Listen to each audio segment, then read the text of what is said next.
Welcome back to the study. We're going to continue on in Mark chapter 4. It's a very interesting text, and we're going to study this parable of the sower and the soils, and we're going to look at it probably for several sessions because we want to be able to unpack the truth of that parable and take the truth and apply it to our lives. So many times we read the scriptures and we try to read them under the guise of saying, what is this passage saying to me? And that's really the wrong way to look at it. Really what we should do is read the text and say, what is it saying? Period. And then once we understand what it is saying, in other words, what it is saying to everyone, then we can take the truth from what it is saying, apply it to our lives outside of the culture and the society we live in, and let that create a force within us that can impact our society and our culture. Too many times the society that we experience and the culture we live in influences us much more than we influence the culture and the society that we experience. And so it's very interesting as we read this particular parable, how we're going to look at truth, how we're going to discern truth by what this parable is saying. Period. Mark chapter 4, verse 1. He began to teach again by the sea, and such a very large crowd gathered to him that he got into a boat in the sea and sat down, and the whole crowd was by the sea on the land. And he was teaching them many things in parables, and saying to them in his teaching, Listen, behold, a sower went out to sow.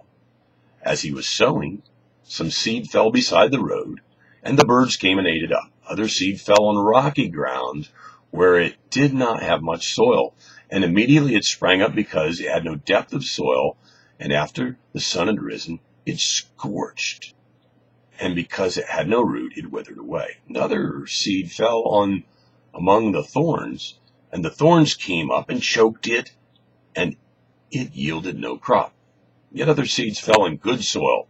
As they grew up and increased, they yielded a crop and produced 30, 60, and even 100-fold. And he was saying, He who has an ear to hear, let him hear. Now he's speaking spiritually to these people. He's not saying, can you hear me from the boat? He's saying, if you are really hearing what this is saying, listen to what it is saying spiritually. And that's probably one of the best commandments we can learn at the beginning of this text and how it's going to help us filter through this parable. Let's go on. As soon as he was alone, his followers, along with the 12, those are his apostles, began asking him about the parables. And he was saying to them, To you has been given the mystery of the kingdom of God. And we'll talk about this much later as we go through the book of Mark. But those who are outside get everything in parables, so that while seeing, they may see and not perceive, and while hearing, they may hear and not understand, otherwise they might return and be forgiven. Then he goes on to explain this parable. And he said to them, Do you not understand this parable? How will you understand all the parables? The sower sows the word. In the beginning, John 1, was the Word. And the Word became flesh and dwelt amongst us. Okay, do you understand what he's saying here? He said, the sower sows the word. Verse 15, Mark chapter 4. These are the ones who are beside the road where the word is sown. And when they hear, immediately Satan comes and takes away the word which was been sown in them. Notice who came and took away the word. Satan. Verse 16, in a similar way, there are the ones on whom the seed was sown on the rocky places, who when they hear the word immediately receive it with joy, and they have no firm root in themselves, but are only temporal. Then, when affliction and persecution arises because of the word, in the beginning was the word, and the word became flesh and dwelt among us.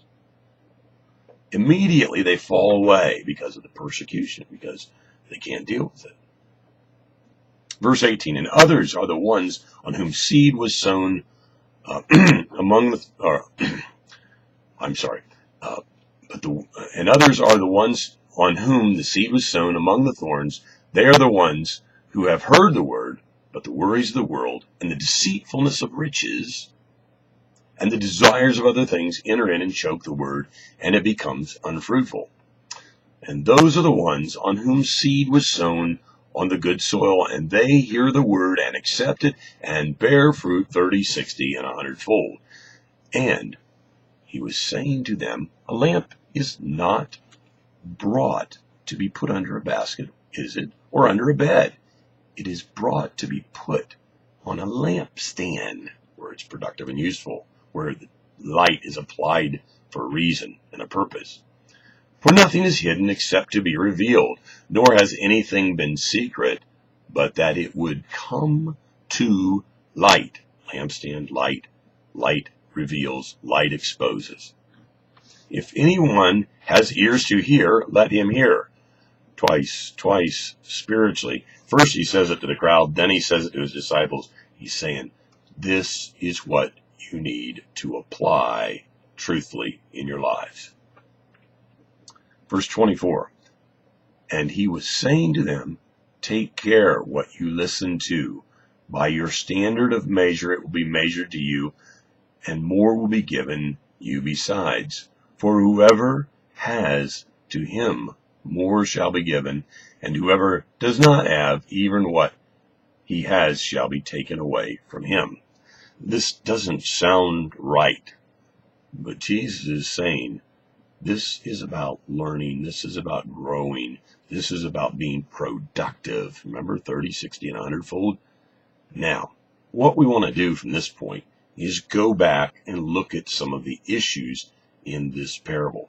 And we're going to take a couple sessions to do that, because we not only want to look at what this whole issue of the soils that the seed was thrown into, but also look at the responsibility of the sower, and how the sower has to discern the ground that the word, literally, Jesus, is placed into, and why sometimes our expectations don't match what we are doing. And that will be an interesting study also. And we also want to understand how all of these seeds being sown connect to light and this issue of exposing darkness. Very important. I hope you'll join us in the upcoming sessions.